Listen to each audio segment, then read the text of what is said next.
সালামু আলাইকুম ওরহমতুল্লাহি ওবরাকাতু।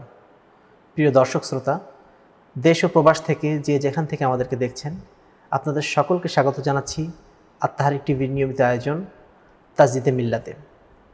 আজকে আমাদের আলোচনা বিষয় ঈদুল আজহার দিন আমাদের করণীয়। প্রিয় দর্শক, আগামীকাল ঈদুল আজহা। বর্তমানে আমরা বছরের সর্বশ্রেষ্ঠ 10টি দিন তথা জিলহজ মাসের প্রথম 10টি দিন অতিবাহিত করছি। আগামীকাল 10ই জিলহজ তথা ঈদুল আজহার মাধ্যমে বছরের এই সর্বোত্তম 10টি দিন আমাদের মাঝ থেকে বিদায় নেবে। এই 10টি দিনের মধ্যে সর্বোত্তম যে দিনটি, সেটি হচ্ছে ইয়াউমুন নাহার তথা কুরবানির দিন তথা ঈদুল আজহার দিন।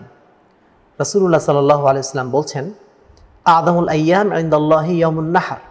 আল্লাহর নিকট সবচেয়ে মর্যাদাবান দিন হলো ইয়াউমুন নাহার তথা কুরবানির দিন। প্রিয় দর্শক, কেন এই দিনটি এত মর্যাদাবান? এর পিছনে কিছু কারণ রয়েছে।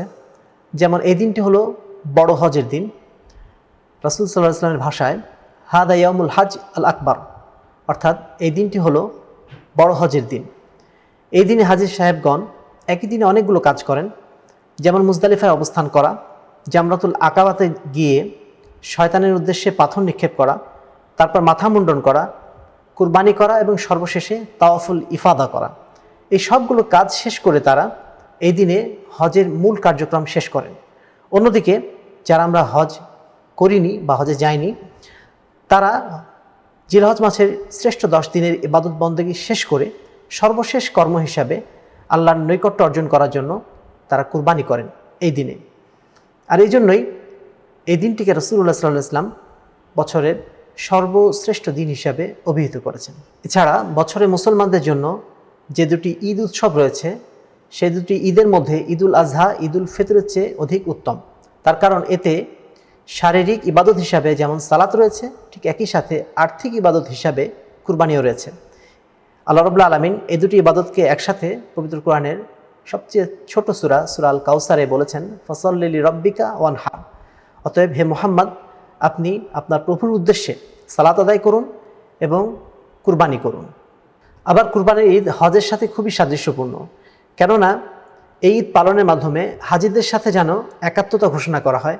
ইমাম ইবনে তাইমিয়া বলছেন, শহরে এবং নগরে মানুষ যে ঈদের সালাত আদায় করে, সেটা হাজিদের শয়তানের উদ্দেশ্যে পাথর নিক্ষেপের স্থলাভিষিক্ত। আবার যে কুরবানি করা হয় তা যেন মিনার ময়দানে হাজিদের কুরবানির স্থলাভিষিক্ত। এভাবে হজের সাথে একটা ঐকান্তিক সম্পর্ক, অপরদিকে ইব্রাহিম আলাইহিস সালামের মহান আত্মত্যাগের স্মৃতি বিজড়িত কুরবানির সাথে সম্পর্ক থাকার কারণে ঈদুল আজহার এই দিনটি বছরের সর্বশ্রেষ্ঠ দিন হিসাবে পরিগণিত হয়েছে। প্রিয় দর্শক, এবার আসুন বছরে এই সর্বশ্রেষ্ঠ দিনটিতে আমাদের করণীয় কি কি হবে সে বিষয়ে আমরা আলোচনা করি। প্রথম করণীয় হলো তাকবীর পাঠ করা। ঈদের দিনের গুরুত্বপূর্ণ একটি সুন্নত হলো তাকবীর পাঠ করা, বরং এটি ঈদের একটি নিদর্শনও বটে। এর মাধ্যমে আল্লাহ রাব্বুল আলামিনের বড়ত্ব যেমন ঘোষণা করা হয়, তেমনি তার প্রশংসা করা হয়, তেমনি তার প্রতি কৃতজ্ঞতা প্রকাশ করা হয়। সাধারণভাবে জিলহজ মাসের প্রথম 8টি দিনে সুন্নাত হলো তাকবীর তাহলিল এগুলো বেশি বেশি করা। তবে 9 জিলহজ থেকে শুরু করে 13ই জিলহজ পর্যন্ত এই 5টি দিনে তাকবীর এবং তাহলিল বেশি বেশি করা এবং সেই সাথে বিশেষ করে 5 ওয়াক্ত সালাতের পরে কমপক্ষে 3 বার তাকবীর পাঠ করা, এটা বিশেষ সুন্নাত। আল্লাহ বলেন, ওয়াজকুরুল্লাহ ফি আইয়ামিন মা'দুদাত। তোমরা নির্দিষ্ট সংখ্যক দিনগুলিতে অর্থাৎ আইয়ামুত তাশরিকের দিনগুলোতে আল্লাহকে স্মরণ করো। এজন্য সাহাবীদের অনেকেই আইয়ামুত তাশরিকের দিনগুলোতে বাজারে যেতেন এবং সেখানে তারা সমস্বরে উচ্চ স্বরে তাকবীর পাঠ করতেন এবং তার সাথে সাথে আশেপাশের লোকজন তারাও তাকবীর পাঠ করতেন। উল্লেখ্য যে ঈদুল আজহার পরবর্তী 3 দিনকে আইয়ামুত তাশরিক বলা হয়, অর্থাৎ 11, 12 এবং 13ই জিলহজ। ঈদুল আজহার দিন সকালে রাসূলুল্লাহ সাল্লাল্লাহু আলাইহি ওয়াসাল্লাম তার পরিবারের পরিজনকে সাথে নিয়ে উচ্চ স্বরে তাকবীর এবং তাহলিল করতে করতে ঈদের ময়দানের উদ্দেশ্যে বের হতেন ঘর থেকে। তাকবীরের শব্দগুলো সুনির্দিষ্ট নেই, তবে হযরত ওমর রাদিয়াল্লাহু তাআলা আনহু, আলী রাদিয়াল্লাহু তাআলা আনহু, ইবনে মাসউদ রাদিয়াল্লাহু তাআলা আনহু, ইবনে আব্বাস রাদিয়াল্লাহু তাআলা আনহু প্রমুখ সাহাবী তারা একটা তাকবীর বলতেন যেটা বেশ প্রসিদ্ধি লাভ করেছে। তারা যে তাকবীরটি পাঠ করতেন সেটি হচ্ছে আল্লাহু আকবার, লা ইলাহা ইল্লাল্লাহু, আল্লাহু আকবার ওয়ালিল্লাহিল হামদ। এছাড়াও আরও অনেক বিদ্বান বিভিন্ন ধরনের তাকবীর পড়েছেন, তবে ইমাম শাফি একটি তাকবীরকে বিশেষভাবে পছন্দ করেছেন, সেটি হলো আল্লাহু আকবার কাবীরা ওয়ালহামদুলিল্লাহি কাসীরা ও সুবহানাল্লাহি বুকরাতাও ওয়া আসিলা। পুরুষরা তারা সরবে তাকবীর পাঠ করবে, আর মহিলারা তারাও সরবে পড়বে, তবে নিম্ন স্বরে তাকবীর পাঠ করবে। 2 নম্বর করণীয়, গোসল করা, সাধ্যমতো উত্তম পোশাক পরিধান করা এবং সুগন্ধি ব্যবহার করা। ঈদের দিন সকালে গোসল করে পরিষ্কার পরিচ্ছন্ন হওয়া এবং সাধ্যমতো উত্তম পোশাক পরিধান করা এটা মুস্তাহাব কর্ম। ইবনুল কাইয়িম রাহিমাহুল্লাহ উল্লেখ করেছেন, রাসূলুল্লাহ সাল্লাল্লাহু আলাইহি ওয়াসাল্লাম 2 ঈদের দিনে সবচেয়ে উত্তম পোশাক পরিধান করতেন। তার দুটো লাল এবং সবুজ কুর্তা ছিল, যে দুটো তিনি শুক্রবারে এবং 2 ঈদে পরিধান করতেন। এছাড়াও সুগন্ধি ব্যবহার করাটাও মুস্তাহাব, তবে এসব ক্ষেত্রে খেয়াল রাখতে হবে যেন অপচয় না হয়ে যায়, অপব্যয় না হয়ে যায় বা বেশি বাড়াবাড়ি না হয়ে যায়। 3 নম্বর করণীয়, পায়ে হেঁটে ঈদের সালাতে গমন করা এবং যাতায়াতকালে রাস্তা পরিবর্তন করা।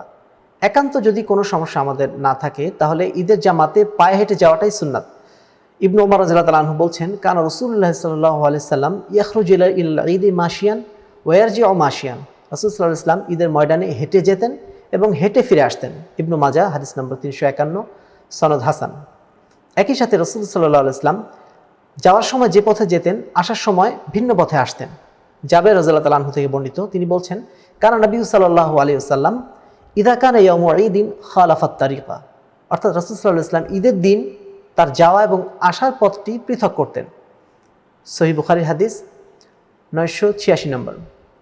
অতএব মোটরসাইকেল, ভ্যান গাড়ি, রিক্সা ইত্যাদি বাহন ব্যবহার না করে রাসূল সাল্লাল্লাহু আলাইহি ওয়াসাল্লামের অনুসরণে আমরা যদি পায়ে হেঁটে ঈদগাহে যাই, সেটাই হবে সর্বোত্তম কর্ম, সেটাই হবে সুন্নাত সম্মত। 4 নম্বর, ঈদের সালাতে অংশগ্রহণ করা। নারী পুরুষ সকলের জন্য ঈদের সালাতে অংশগ্রহণ করা সুন্নাতে মুআক্কাদা। এমনকি ঋতুবতী নারী যারা রয়েছে তাদেরকেও রাসূলুল্লাহ সাল্লাল্লাহু আলাইহি ওয়াসাল্লাম ঈদের ময়দানে যাওয়ার জন্য নির্দেশ দিয়েছিলেন, যাতে তারা মুসলমানদের জামাতে এবং তাদের দোয়ায় শরীক হতে পারে। উম্মে আতিয়া রাদিয়াল্লাহু তাআলা আনহা থেকে বর্ণিত, তিনি বলছেন, উমিরনা আন নুখরিজা আল হুইয়াদা ইয়াউমাল ঈদাইনি ওয়া দাওয়াতাল খুদুরে ফায়াশহাদনা জামাআতাল মুসলিমিন ওয়া দাওয়াতাহুম। আমাদেরকে নির্দেশ দেওয়া হয়েছিল যে আমরা যেন 2 ঈদের দিন ঋতুবতী এবং পর্দানসীন নারী যারা রয়েছেন তাদেরকে ঘর থেকে বের করে নিয়ে যাই, এবং যাতে তারা মুসলমানদের জামাত দেখতে পায় এবং তাদের দোয়ায় শরীক হতে পারে। সহিহ বুখারী হাদিস নম্বর 351, সহিহ মুসলিম হাদিস নম্বর 890। তবে নারীদেরকে পর্দা এবং শালীনতার সাথে ময়দানে যেতে হবে। কোনো রকম বেহায়াপনা যেন তাদের মধ্য থেকে প্রকাশ না পায় এবং তারা যেন কোনো প্রকার সুগন্ধি ব্যবহার না করে। 5 নম্বর করণীয় হলো সহিহ সুন্নাত মোতাবেক ঈদের সালাত আদায় করা। সহিহ হাদিস মোতাবেক ঈদের 2 রাকাত সালাত প্রথম রাকাতে অতিরিক্ত 7 তাকবীর এবং দ্বিতীয় রাকাতে অতিরিক্ত 5 তাকবীর, মোট 12 তাকবীর সহকারে আদায় করতে হবে। ঈদের সালাত খোলা আকাশের নিচে উন্মুক্ত ময়দানে আদায় করাটাই সুন্নাত। রাসূল সাল্লাল্লাহু আলাইহি ওয়াসাল্লাম মসজিদে নববী থেকে 500 গজ দূরে বাথান উপত্যকায় খোলা জায়গাতে ঈদের সালাত আদায় করতেন। সুতরাং বৃষ্টি ছাড়া ঢালাওভাবে মসজিদের ভিতরে সালাত আদায় করাটা মোটেও উচিত হবে না, যেভাবে আমাদের দেশে শহরের মসজিদগুলোতে দেখা যায়। প্রয়োজনে রাজপথে ঈদের সালাত আদায় করা যেতে পারে। সালাতের পর খতিব একটি খুতবা দেবেন এবং জনগণের উদ্দেশ্যে মাতৃভাষায় নসিহত করবেন। এ সময় মুসল্লিদের উচিত মনোযোগের সাথে খুতবা শ্রবণ করা। এ সময় পারস্পরিক কথাবার্তা বলা বা কোনো প্রয়োজন ছাড়া ঈদের ময়দান ত্যাগ করা উচিত হবে না। ঈদের সালাতের আগে বা পরে কোনো সুন্নত সালাত নেই, তবে বৃষ্টির কারণে যদি মসজিদে সালাত আদায় করতে হয় সেক্ষেত্রে তাহিয়াতুল মসজিদ হিসাবে 2 রাকাত নফল সালাত আদায় করে নেবে, কেননা 2 রাকাত সালাত ব্যতীত মসজিদে বসা সিদ্ধ নয়। এছাড়া ঈদের সালাতে কোনো আজান নেই, ইকামত নেই, সুতরাং মানুষকে তাড়াতাড়ি আসার জন্য আহ্বান করা বা অনুরূপ কিছু করা এটা উচিত হবে না। 6 নম্বর করণীয় হলো ঈদের দিন পারস্পরিক কুশল বিনিময় করা। বছরের সর্বোত্তম এই দিনে ঈদ উপলক্ষে মুসলমানদের মধ্যে পারস্পরিক কুশল বিনিময় করা মুস্তাহাব কাজ। এই দিনে ছোট বড় সকলের সাথে শুভেচ্ছা বিনিময় করুন, তাদের জন্য পারস্পরিক দোয়া করুন। সাহাবায়ে কেরাম ঈদের দিন পরস্পর যখনই দেখা হতো তারা বলতেন, তাকাব্বালাল্লাহ মিন্না ওয়া মিনকা, আল্লাহ আমার পক্ষ থেকে এবং আপনার পক্ষ থেকে নেক আমলগুলো কবুল করে নিন। তবে গণহারে মোয়ানাকা বা আলিঙ্গন করা বা কুলাকুলি করার যে প্রচলন আমাদের দেশে রয়েছে, এই প্রচলন সঠিক নয়। যদি দীর্ঘদিন বাদে কারোর সাথে আপনার দেখা হয় সেক্ষেত্রে হয়তো বা কোলাকুলি করতে পারেন, তবে ঢালাওভাবে যেন এটা না হয়। 7 নম্বর করণীয় কুরবানির গোশত নিজে খাওয়া এবং অপরকে খাওয়ানো। সামর্থ্যবান ব্যক্তিরা আল্লাহর নামে সহিহ সুন্নাত মোতাবেক পশু কুরবানি করবে। রাসূল সাল্লাল্লাহু আলাইহি ওয়াসাল্লাম বলছেন, মান কানা লাহু সাআতান ওয়া লাম ইউযাহি ফালা ইয়াকরাবান্না মুসাল্লানা। সামর্থ্য থাকা সত্ত্বেও যে ব্যক্তি কুরবানি করলো না সে ব্যক্তি যেন আমাদের ঈদগাহের নিকটবর্তী পর্যন্ত না হয়। ইবনু মাজাহ হাদিস নম্বর 3123। আল্লাহ রাব্বুল আলামিন বলছেন, ফাকুলু মিনহা ওয়া আতইমু, তোমরা কুরবানির পশু থেকে নিজেরা খাও এবং অপরকে খাওয়াও। সূরা হজ 28 নং আয়াত। আল্লাহ কুরবানির মাধ্যমে আমাদেরকে যে নিয়ামত দান করেছেন, এই নিয়ামতের শুকরিয়া আদায়ের মাধ্যম হলো অন্যদের মধ্যে এই গোশত বন্টন করা। ইবনে আব্বাস রাদিয়াল্লাহু তাআলা আনহু বলেন, রাসূল সাল্লাল্লাহু আলাইহি ওয়াসাল্লাম কুরবানির গোশত 3 ভাগে ভাগ করতেন। এক ভাগ নিজের পরিবারকে খাওয়াতেন, অপর ভাগ প্রতিবেশীদের মধ্যে বিলিয়ে দিতেন, অপর ভাগ সায়েল বা মিসকিন যারা রয়েছে তাদের মধ্যে বন্টন করে দিতেন। তবে এই বন্টনে যদি কিছু কম বেশি হয়ে যায় তাতে কোনো সমস্যা নেই। প্রিয় দর্শক, মুসলিম উম্মাহ যেন সাধ্যমতো আল্লাহ দেওয়া নিয়ামত ভক্ষণ করতে পারে, এজন্য ঈদুল আজহা এবং তৎপরবর্তী 3টি দিন অর্থাৎ আইয়ামুত তাশরিকের 3টি দিন সিয়াম পালন করাকে নিষিদ্ধ করা হয়েছে। রাসূলুল্লাহ সাল্লাল্লাহু আলাইহি ওয়াসাল্লাম বলছেন, লা তাসুমু হাদিল আইয়াম ফাইন্নাহা আইয়ামু আকলিন ওয়া শুরবিন ওয়া যিকরুল্লাহি আযজা ওয়া জাল। এই দিনগুলোতে তোমরা সিয়াম রেখো না, কেননা এই দিনগুলো খানাপিনা এবং আল্লাহকে স্মরণ করার দিন। মুসলিম হাদিস নম্বর 1141, আহমদ হাদিস নম্বর 10664। অর্থাৎ এই খানাপিনার মাধ্যমে বান্দা যেন আল্লাহর নিয়ামতের কথা স্মরণ করতে পারে এবং তার নিয়ামতের শুকরিয়া স্বরূপ তার আনুগত্য করতে পারে, এটাই এখানে উদ্দেশ্য। 8 নম্বর করণীয় হলো হালাল বিনোদনমূলক অনুষ্ঠানে অংশগ্রহণ করা।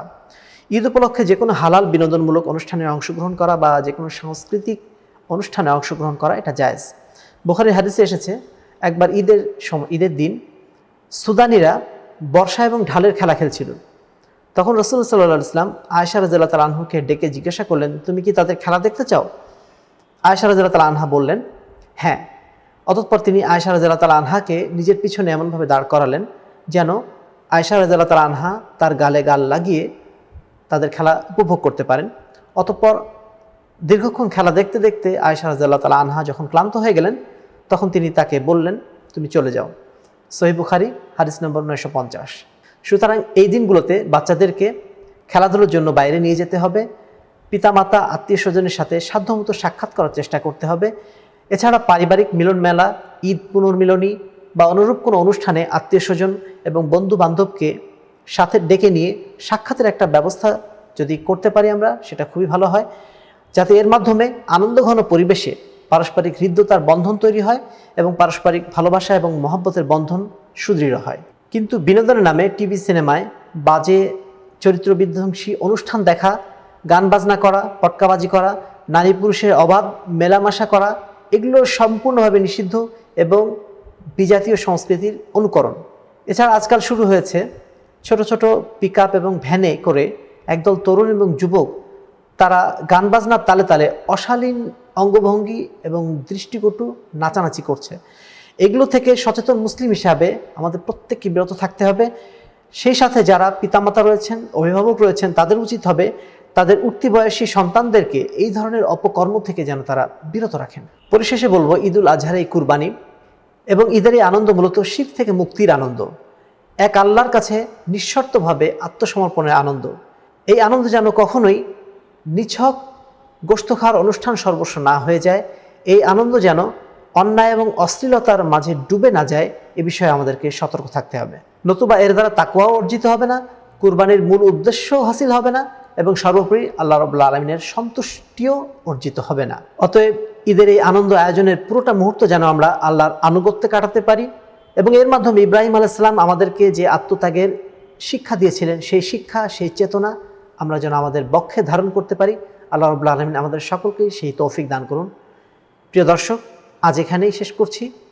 সকলকে পবিত্র ঈদুল আজহার শুভেচ্ছা। তাকাব্বালাল্লাহু মিন্না ওয়া মিনকুম ওয়া মা আলাইনা ইল্লাল বালাগ। আসসালামু আলাইকুম ওয়া রাহমাতুল্লাহি ওয়া বারাকাতুহু।